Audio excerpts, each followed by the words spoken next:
Economics का chapter number first, जिसका नाम है डेवलपमेंट। हम इस चैप्टर में डेवलपमेंट के बारे में जानेंगे कि डेवलपमेंट क्या होता है, कैसे होता है, इसे कैसे मेजर किया जाता है और हमारी लाइफ कैसे बेहतर हो सकती है। हम इस चैप्टर के हर एक टॉपिक को अच्छे से विजुअल्स और एनिमेशन की मदद से कंप्लीट करेंगे। तो विदाउट वेस्टिंग योर टाइम, चलिए start. What development promises different peoples different goals. सबसे पहले हम बात करते हैं डेवलपमेंट की। डेवलपमेंट का मतलब होता है विकास। अब दोस्तों, आप मुझे ये बताओ कि आपके हिसाब से डेवलपमेंट क्या है।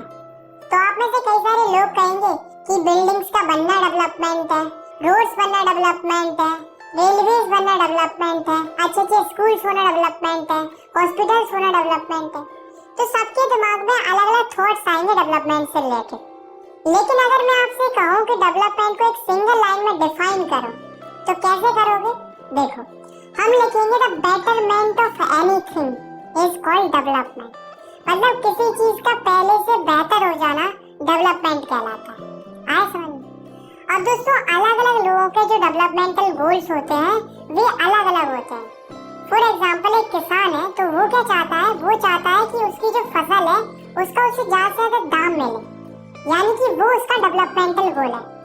सिमिलरली, एक मजदूर है तो वो क्या चाहता है? वो चाहता है कि उसे एक दिन की ज्यादा से ज्यादा मजदूरी मिले, तो वो उसका डेवलपमेंटल गोल है। जैसे मान लो एक लड़का है, उसे कार चाहिए, तो कार उसके लिए एक डेवलपमेंटल गोल है।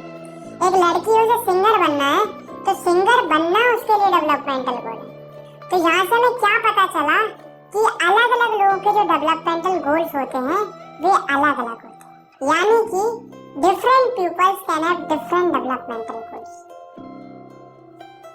लेकिन दोस्तों, कई बार ऐसा भी होता है कि जो एक के लिए डेवलपमेंट होता है वो दूसरे के लिए डेवलपमेंट नहीं होता है, बल्कि डिस्ट्रक्टिव भी हो सकता है। फॉर एग्जांपल, आप चाहते हो कि डैम बन जाए क्योंकि इससे हमें फायदा है, हमें अच्छी इलेक्ट्रिसिटी मिलेगी प्लस अच्छी वाटर सप्लाई भी मिलेगी।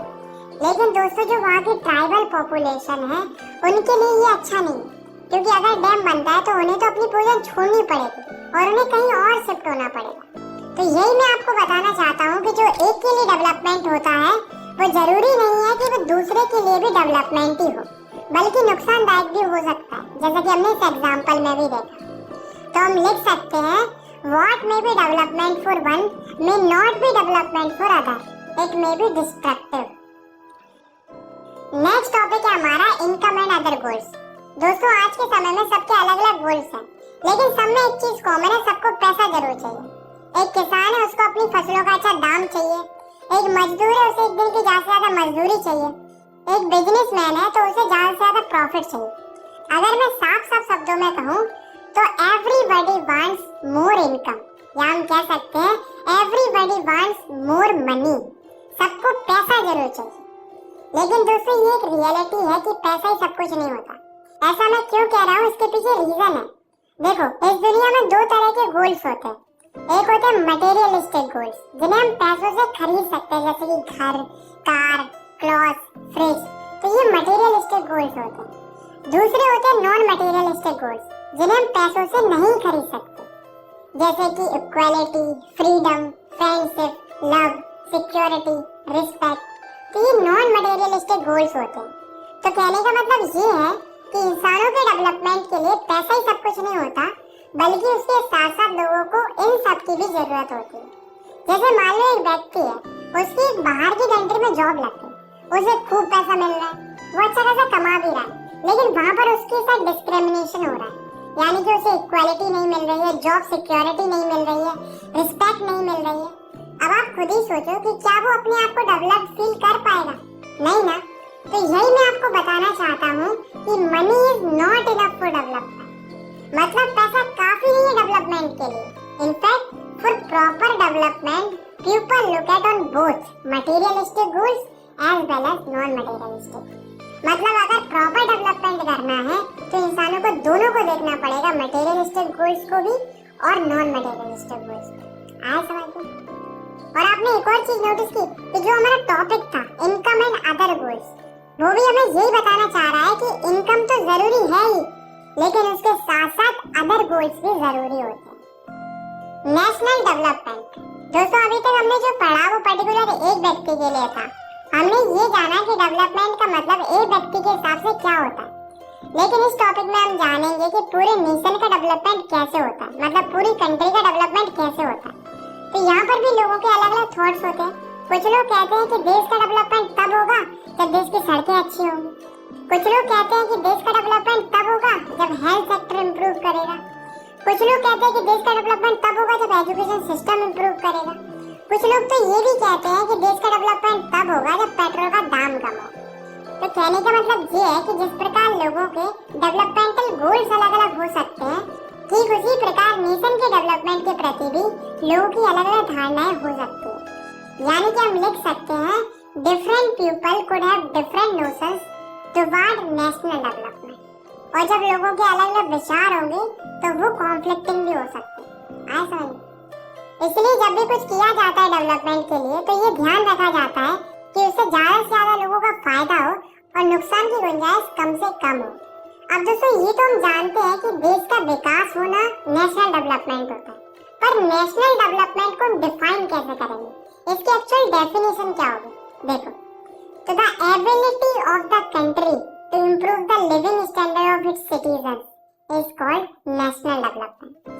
मतलब जब देश के नागरिकों का लिविंग स्टैंडर्ड इम्प्रूव होगा तब हम कहेंगे कि नेशनल डेवलपमेंट हो रहा है। मतलब वही बात है, देश तरक्की जब करेगा जब देश के लोग तरक्की करेंगे। और देश के लोग कब तरक्की करेंगे? जब उन्हें अच्छी एजुकेशन मिलेगी, अच्छी मेडिकल केयर मिलेगी, पब्लिक फैसिलिटीज मिलेंगी, लोगों को एम्प्लॉयमेंट मिलेगा, तो देश अपने आप तरक्की करेगा। ऐसा नहीं।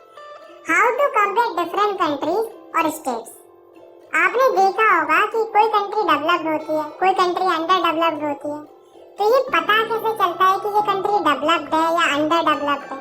तो ये हम पता करते हैं इनकम के बेसिस, मतलब कोई कंट्री कितना कमाती है इस आधार पर हम कंपेयर करते हैं कि वो कंट्री डेवलप्ड है या नहीं है। जिस कंट्री की जितनी ज्यादा इनकम होगी वो कंट्री उतनी ही ज्यादा डेवलप्ड होगी। तो हम लिख सकते हैं for comparing countries their income is considered to be one of the most important attributes. तो यहाँ पर ध्यान देना, मैंने क्या बोला? One of the most important attribute. मतलब इनकम जो है वो one of the most important attribute है कंट्रीज को कंपेयर करने के लिए। इसके अलावा भी बहुत सारे होते हैं जिन्हें हम आगे डिस्कस करेंगे। तो जब भी कंट्रीज को कंपेयर किया जाता है तो सबसे पहले देखी जाती है उसकी इनकम। वो भी कौन सी इनकम? पर कैपिटा इनकम, जिसे हम एवरेज इनकम भी कहते हैं। तो क्या होती है पर कैपिटा इनकम? तो पर कैपिटा इनकम का मतलब होता है कि देश में रहने वाला प्रत्येक व्यक्ति एवरेज कितने पैसे कमाता है एक साल के अंदर। तो इसको निकालने का एक सिंपल सा फॉर्मूला होता है कंट्री की टोटल इनकम अपॉन कंट्री की टोटल पॉपुलेशन। इस फॉर्मूले से हम कंट्री की पर कैपिटा इनकम निकाल सकते हैं। फॉर एग्जांपल एक कंट्री है जिसमें 4 लोग रहते हैं, ए बी सी डी। ए 3 रुपए कमाता है, बी 7 रुपए कमाता है, सी 2 रुपए कमाता है और डी 4 रुपए कमाता है। अब आपको इस कंट्री की पर कैपिटा इनकम निकालनी, तो कैसे निकालेंगे? तो आप फॉर्मूले को देखो, तो फॉर्मूले के हिसाब से सबसे ऊपर आएगी टोटल इनकम, कंट्री की टोटल इनकम, जो कि कितनी है सबको ऐड कर देंगे, कितनी आ जाएगी? 16 आ जाएगी, यानी कि टोटल इनकम आ गई 16। नीचे आएगी टोटल पॉपुलेशन। ए 3 रुपए कमाता है, बी 7 रुपए कमाता है, सी 2 रुपए कमाता है और डी 4 रुपए कमाता है। अब आपको इस कंट्री की पर कैपिटा इनकम निकालनी, तो कैसे निकालेंगे? तो आप फॉर्मूले को देखो, तो फॉर्मूले के हिसाब से सबसे ऊपर आएगी टोटल इनकम, कंट्री की टोटल इनकम, जो कि कितनी है सबको ऐड कर देंगे, कितनी आ जाएगी? 16 आ जाएगी, यानी कि टोटल इनकम आ गई 16। नीचे आएगी टोटल पॉपुलेशन, कितने लोग हैं? 4 लोग हैं, तो डिवाइड करेंगे, कितना आंसर आ जाएगा? 4 आ जाएगा, यानी कि इस कंट्री की पर कैपिटा इनकम आ गई 4। आज समझने की पर कैपिटा इनकम क्या होती है और उसे कैसे निकालते हैं। अब आते हैं मुद्दे की बात पर, ये पता कैसे करते हैं। तो होता क्या है कि जो वर्ल्ड बैंक होता है वो एक रिपोर्ट जारी करता है जिसका नाम है वर्ल्ड डेवलपमेंट रिपोर्ट। तो 2017 की वर्ल्ड डेवलपमेंट रिपोर्ट के अनुसार वर्ल्ड बैंक ये कहता है कि जिन कंट्रीज की per capita income $12,056 per annum या उससे ज्यादा है तो वे कंट्रीज रिच कहलाएंगी, और जिन कंट्रीज की पर कैपिटा इनकम $955 या उससे कम है तो वे कंट्रीज पुअर कहलाएंगी। अगर हम अपनी इंडिया की बात करें तो इंडिया की पर कैपिटा इनकम है $1820 पर एनम। तो इस हिसाब से हमारी India low middle income country countries की कैटेगरी में आती है, यानी कि इंडिया मिडिल और पुअर कंट्रीज के बीच में लाई करती है। आया समझ? तो वर्ल्ड बैंक के हिसाब से जितनी भी रिच कंट्रीज होती हैं वे जनरली डेवलप्ड कंट्रीज कहलाती हैं, middle east and certain other small countries को छोड़कर। ऐसा क्यों? ऐसा इसलिए क्योंकि केवल इनकम ही डेवलपमेंट को डिफाइन नहीं करती है, अकेले इनकम से ही काम नहीं चलता है, बल्कि इनकम के अलावा भी बहुत सारे क्राइटेरिया होते हैं, जैसे कि freedom, security, health, education, equality, इन सब पर भी नेशनल डेवलपमेंट डिपेंड करता है। आए समझ? इसी कंसेप्ट को और अच्छे से समझने के लिए हम पढ़ते हैं इस टॉपिक को, जिसका नाम है इनकम एंड अदर क्राइटेरिया, मतलब इनकम के अलावा और कौन कौन से क्राइटेरिया होते हैं। तो इसे हम समझते हैं कुछ स्टेट्स के एग्जांपल से, जो कि हैं हरियाणा, केरला एंड बिहार। तो सबसे पहले हम देखते हैं इनकी पर कैपिटा इनकम। तो हरियाणा की जो पर कैपिटा इनकम है वो है 1,80,174 रुपीज। सिमिलरली केरला की पर कैपिटा इनकम है 1,63,475 रुपीज एंड बिहार की पर कैपिटा इनकम है 34,409 रुपीज। तो यहाँ पर किसकी सबसे ज्यादा पर कैपिटा इनकम है? हरियाणा की। यानी कि अगर हमने केवल इनकम के बेसिस पर कंपेयर किया तो यहाँ पर हमें क्या लगेगा कि हरियाणा डेवलप्ड है, पर जैसा कि हमारा टॉपिक है इनकम एंड अदर क्राइटेरिया, तो यहाँ पर हमें इनकम के अलावा अदर क्राइटेरिया को भी देखना पड़ेगा, जैसे कि infant mortality rate, literacy rate, net attendance ratio, तो इनको भी हमें कंसीडर करना पड़ेगा। तो सबसे पहले तो हम ये देखते हैं कि इन्फेंट मोर्टेलिटी रेट होती क्या है। तो it's indicate the number of children that die before the age of 1 year as a proportion of 1000 live children born in that particular year. मतलब इन्फेंट मोर्टेलिटी रेट ये बताती है कि एक पर्टिकुलर ईयर में 1000 बच्चों में से कितने बच्चे मर जाते हैं अपनी 1 साल कंप्लीट करने से पहले। तो ये होती है इन्फेंट मोर्टेलिटी रेट। तो इन्फेंट मोर्टेलिटी रेट जितनी ज्यादा कम होगी उतना ही अच्छा होगा। तो हरियाणा की इन्फेंट मोर्टेलिटी रेट है 30, केरला की है 10 और बिहार की है 35। तो यहाँ पर इन्फेंट मोर्टेलिटी रेट किसकी कम है? केरला की। तो इसका मतलब क्या है कि केरला इस फील्ड में इन दोनों से आगे है। अब देखते हैं लिटरेसी रेट को। तो लिटरेसी रेट का मतलब होता है the proportion of literate people in 7 and above as group, मतलब 7 या उससे ज्यादा एज ग्रुप के कितने लोग पढ़े लिखे हैं। तो हरियाणा में लिटरेसी रेट है 82, मतलब 82% लोग पढ़े लिखे हैं। केरला की लिटरेसी रेट है 94, यानी कि 94% लोग पढ़े लिखे हैं केरला के। और बिहार की लिटरेसी रेट है 62, यानी कि बिहार में 62% ही लोग पढ़े लिखे हैं। तो यहाँ पे हमें क्या पता चला कि जितनी ज्यादा लिटरेसी रेट उतनी ही ज्यादा पढ़े लिखे लोग। तो यहाँ पर सबसे अच्छी लिटरेसी रेट किसकी है? केरला की। अब देखते हैं नेट अटेंडेंस रेशियो को। तो ये क्या होता है देखो, तो the total number of children of age group 14 and 15 years attending school as percentage of total number of children in the same age group, मतलब 14 से 15 साल के जो बच्चे हैं उनमें से कितने बच्चे स्कूल अटेंड करते हैं। तो अगर हम देखें हरियाणा को, तो हरियाणा का नेट अटेंडेंस रेशियो है 61, मतलब हरियाणा में इस ग्रुप के हर एक 100 बच्चों में से केवल 61 बच्चे स्कूल अटेंड करते हैं। वहीं अगर हम देखें केरला को, तो केरला का नेट अटेंडेंस रेशियो है 83, मतलब इस ग्रुप में हर 100 बच्चों में से 83 बच्चे स्कूल अटेंड करते हैं।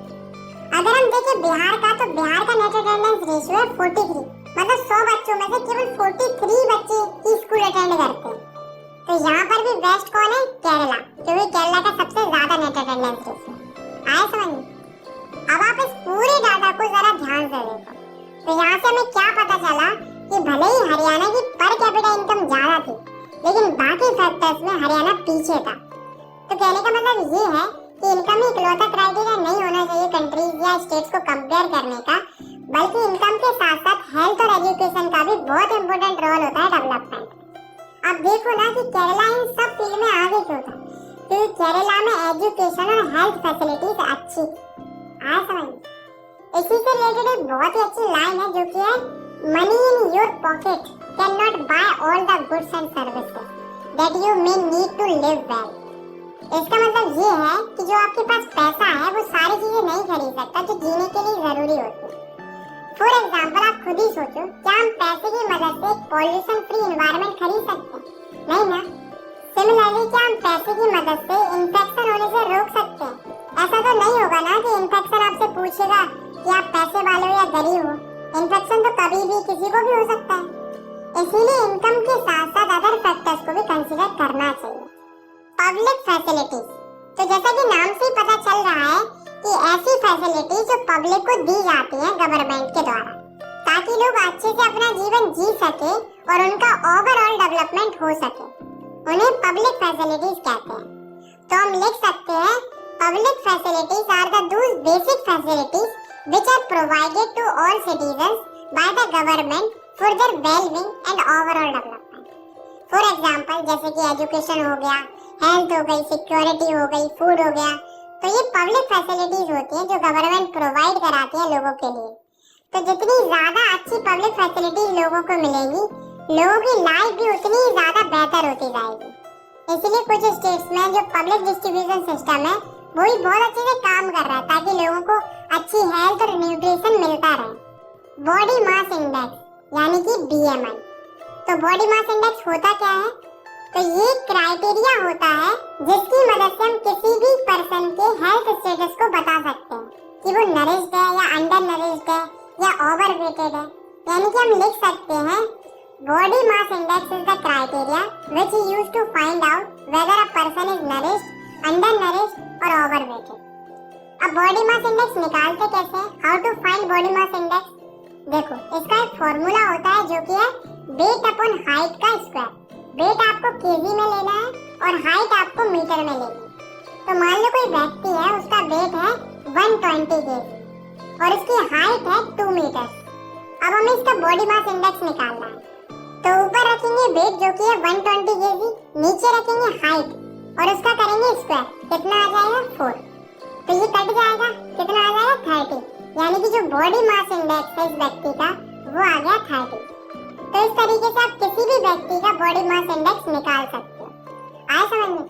तो जिस किसी भी व्यक्ति का बॉडी मास इंडेक्स 18 से कम होता है तो वो कुपोषित होता है, यानी कि अंडर नरिश्ड रहता है। और जिसका बॉडी मास इंडेक्स 25 से ज्यादा होता है वो ओवरवेटेड रहता है। और जिसका बॉडी मास इंडेक्स 18 से 25 के बीच में रहता है वो होता है फिट, यानी कि नरिश्ड। तो इस हिसाब से ये जो व्यक्ति है वो ओवरवेटेड है क्योंकि इसका बॉडी मास इंडेक्स 25 से ज्यादा है। आया समझने की बॉडी मास इंडेक्स क्या होता है और इसे कैसे निकालते हैं। अब दोस्तों, एक ऑर्गेनाइजेशन है जिसका नाम है UNDP, यानी कि यूनाइटेड नेशन डेवलपमेंट प्रोग्राम। तो ये क्या करता है? ये एक रिपोर्ट जारी करता है जिसका नाम है ह्यूमन डेवलपमेंट रिपोर्ट। तो ये ह्यूमन डेवलपमेंट रिपोर्ट है क्या? चलिए जानते हैं।